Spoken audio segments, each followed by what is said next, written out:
안녕하세요. 미국 주식하는 인겐입니다. 오늘 미국장 한번 보겠습니다. 구독과 좋아요 부탁해요. 오늘은 3대 지수 모두 상승으로 마감했습니다. 다우는 1.23% 상승을 했고 S&P 500 역시 1.23% 상승 마감했습니다. 그리고 나스닥은 오늘 1.33% 상승 마감했는데요. 주요 기업을 보시면 빅테크 기업들의 상승세가 눈에 띄었습니다. 애플과 마소 그리고 구글은 강보합 상태로 마감을 했고 테슬라는 3.73% 상승으로 마감했습니다. 반도체 섹터를 보시면 엔비디아가 1% 이상 상승을 했고 AMD는 3% 이상 하락을 했습니다. 그리고 아래 보이시는 은행주는 강보합 상태로 마감을 했습니다. 오늘 나스닥 시장은 전날 연준의 기준금리 인상을 소화하면서 약보합 상태로 시작을 했습니다. 연준은 전날 FOMC 회의 미팅 이후 올해 7회 금리 인상을 예고했고 오늘은 영국의 영란은행이 통화정책 회의에서 기준금리를 0.75%로 25pp를 올린다고 밝혔습니다. 이로 인해 영국은 최근 물가 급등세에 대응해야 한다는 판단에 3회 연속 기준금리를 인상을 하고 있는 모습을 보여주고 있습니다. 그리고 오늘은 러시아가 달러화로 국채 이자를 일부 채권자들에게 전달을 했고 이로 인해 러시아의 디폴트 위기는 다소 진정이 되고 있는 모습을 보여주고 있습니다.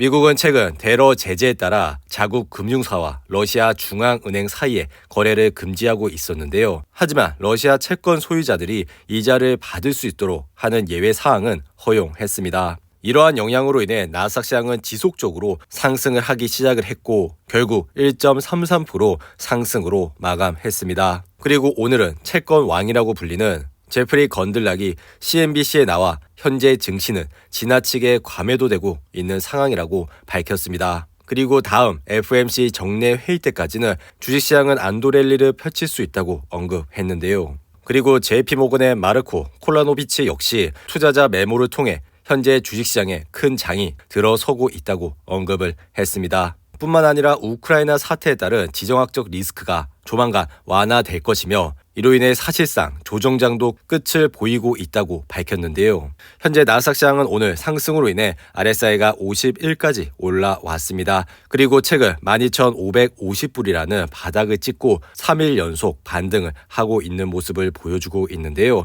이러한 반등세가 최근 고점인 13,800불까지 올라와야 어느 정도 시장은 반등을 했다고 볼 수 있다고 생각이 듭니다. 하지만 시장은 여전히 불안 요소가 남아있는 상태입니다.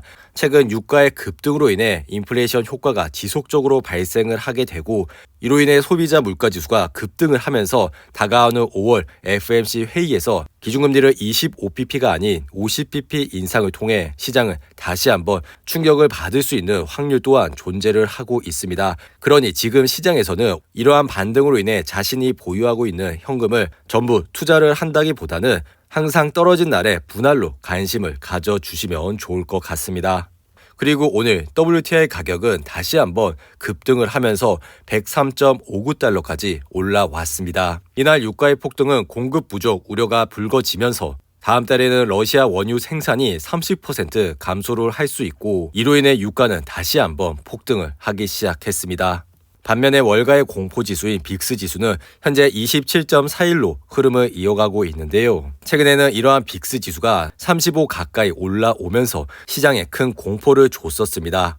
그리고 비트코인 시장을 보시면 현재는 4만 불선에서 흐름을 이어가고 있습니다. 비트코인 시장의 피어 앤 그리드 지수를 보시면 오늘은 27로 마감을 했는데요. 시장은 여전히 공포감에 짓눌려 있는 모습을 보여주고 있습니다. 그리고 옥시덴탈은 오늘 무려 주가가 10% 가까이 상승을 했는데요. 최근 워렌 버핏의 버크셔 해서웨이가 옥시덴탈 주식 1,810만 주를 추가로 구매한 이후 이렇게 주가는 10% 가까이 상승을 했습니다. 버핏은 이번 추가 매수에서 주당 평균 54.41달러에 매수를 했는데요.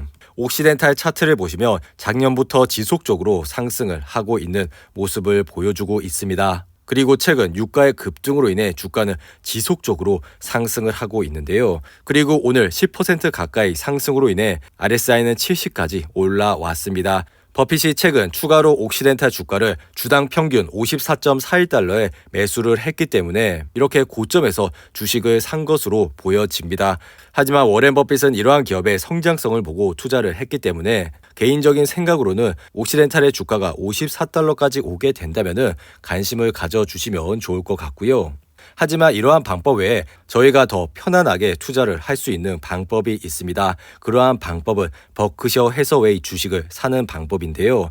버크셔 해서웨이 역시 지속적으로 우상향을 하는 모습을 보여주고 있습니다.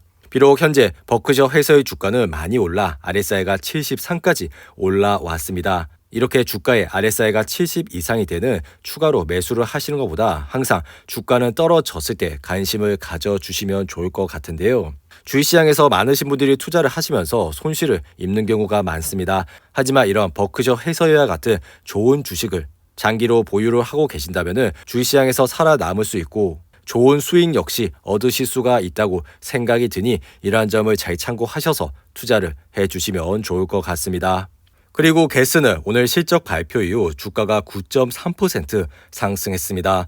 게스의 주당 순이익은 1.14달러가 나왔고 이는 시장의 예상치보다 1센트 낮게 나오는 수준으로 나왔습니다. 하지만 게스의 영업이익률이 시장의 예상보다 높으면서 이렇게 주가는 10% 가까이 상승을 했습니다. 반면에 맥도날드는 오늘 소폭 하락을 했습니다. 최근 우크라이나와 러시아 전쟁으로 인해 러시아 매장을 폐쇄를 했고 이로 인해 모건 스탠리가 목표 주가를 기존 294달러에서 287달러로 낮추면서 주가는 오늘 하락으로 마감했습니다. 그리고 솔라엑스 역시 오늘은 6% 가까이 하락을 했는데요. 최근 회사는 보통주 200만 주에 대한 공모를 제한을 했고 이로 인해 주가는 6% 가까이 하락을 했습니다. 그리고 스파이는 오늘 1.25% 상승으로 마감을 했습니다. 최근 스파이 역시 바닥을 다지고 3일 연속 반등을 하는 모습을 보여주고 있는데요. 지속적으로 말씀을 드리는 거지만 작년과 재작년 개별 주식을 하시면서 시장의 수익률을 이기시지 못하셨던 분들이 많으실 거라 생각이 듭니다. 이로 인해 올해라도 이런 스파이어 같은 좋은 ETF에 매달 적립식으로 투자를 하시게 된다면 좋은 수익을 얻으실 수가 있다고 생각이 드니 이러한 점을 잘 참고하셔서 투자를 해주시면 좋을 것 같습니다. 주식시장의 피어 앤 그리드 지수를 보시면 오늘은 26으로 마감을 했습니다. 시장은 극도의 공포감에서 나와 현재는 공포 단계에 있는 모습을 보여주고 있는데요. 최근 4년 동안 피어 앤 그리드 지수를 보시면 이렇게 매년 20 아래까지 공포 지수가 내려온 적이 있습니다. 1년 중 이러한 기간 때만 투자만 하시더라도 좋은 수익을 얻으실 수가 있다고 생각이 들고요. 그리고 최근에는 이러한 공포 지수가 20 아래까지 내려왔었죠. 하지만 이렇게 피어 앤 그리드 지수가 20 아래까지 내려왔을 때는 개인 투자자들의 심리가 많이 위축이 되기 때문에 이러한 시기 때는 크게 투자를 하기가 쉽지가 않습니다. 그러니 매달 스파이와 같은 좋은 ETF에 매달 적립식으로 투자를 하시라고 말씀을 드렸는데요. 그러니 앞으로도 이러한 피어 앤 그리드 지수를 유심히 지켜보시고 투자를 해주시면 좋을 것 같습니다. 이상으로 오늘의 영상은 이렇게 마무리를 하고요. 오늘 하루도 잘 버티신다고 고생하셨습니다. 여러분들의 후원은 영상 제작에 큰 힘이 됩니다. 하단의 멤버십 가입과 지속적인 시청 부탁드립니다. 오늘 하루도 즐겁고 행복하게 보내시기 바랍니다. 감사합니다.